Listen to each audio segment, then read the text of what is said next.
typical spring roundup day at the 4-6's starts about 5:30 a.m. It's the beginning of a long day. It's demanding on animal and cowboy alike. All the elements that you find at your average rodeo are here, except at the 4-6's it's not a competition. This is how these guys make a living. Over a 6-week stretch this spring, ranch hands at the 4-6's will work over 6,000 head of calves, plus vaccinate and spray just as many mother cows. Conquering a project like this takes strong planning and execution. In the history of this ranch, there have been only 5 ranch foremen.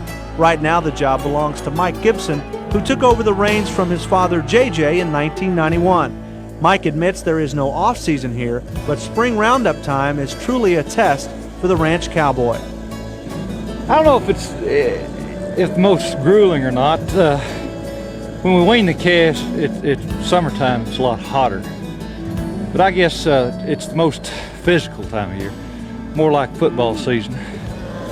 The job of carrying out the foreman's orders falls on the wagon boss. At the 6's, that title belongs to Mike Seago. Mike Gibson's the manager. He tells me of the morning or the evening before what pastures we're going to work, and then it's more or less left up to me to get things ready. And when we get to where we're going of a morning, we unload and I split the crew up.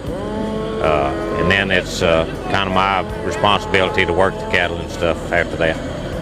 Like any major business or corporation in America, when the 4-6's hires a ranch hand, it has to be the best available. And according to the wagon boss, great cowboys are born, not manufactured.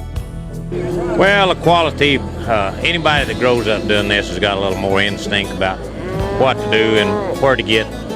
People that start later in life, they're good hands in a lot of ways, but yet they still don't have the character and the instinct to do the right things. And while Gibson and Seago are very particular about their ranch hands, they expect even more from their horses. When you hire the best cowboys in Texas, you need the horses to match. No problem. The 4-6's has been breeding top ranch horses for generations. We want a good medium-sized horse, pretty fast, sure on his feet to go across this rough country, with a lot of sense. Needs to be gentle. I don't care if they're kid gentle. I want them cowboy gentle. I don't want, labor's too expensive nowadays to be having men hurt because you've got a bunch of bronc horses. We need good sound minds, good athletes. The 4-6's Remuda is made up of geldings, and each cowboy does his part to develop each and every animal into a first-rate ranch horse. We all have between 8 and 10 horses apiece. As far as a system of assigning them, we kind of go by seniority, who's been here the longest.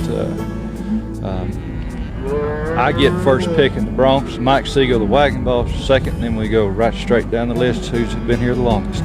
Seniority. While some horses develop faster than others, each gelding in the Remuda certainly has the breeding and potential to become an outstanding cow horse.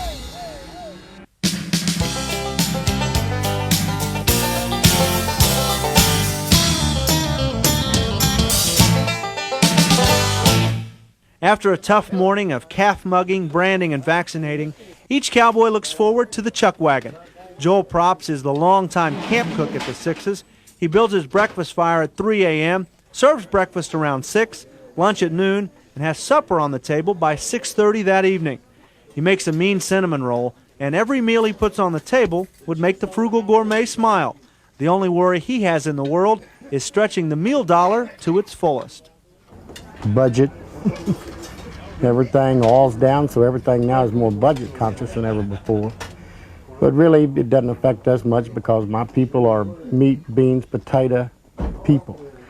You could never have a vegetable under here and they wouldn't say a word. You know, they just, as long as you got plenty of the other, especially beef, well, they're satisfied. At the end of the day, Mike Seago gathers the Remuda and selects the horses for the next day. He signed on with the 6's 10 years ago. He takes great pride in being part of this unique working cattle ranch. Well, this is a kind of a historical ranch, and you know, to me, you've got to have a little pride in what you do, whether you're here or anything else. If you don't have any pride in what you do, you know, you just don't have much going for you. Like a true cowboy, Seago enjoys watching a great Western movie, but make no mistake about it, he doesn't think the screen legends would stack up with the real cowboys you find at the 4-6's. You know, those characters are good in the parts that they play, but I just don't believe they're as tough as they look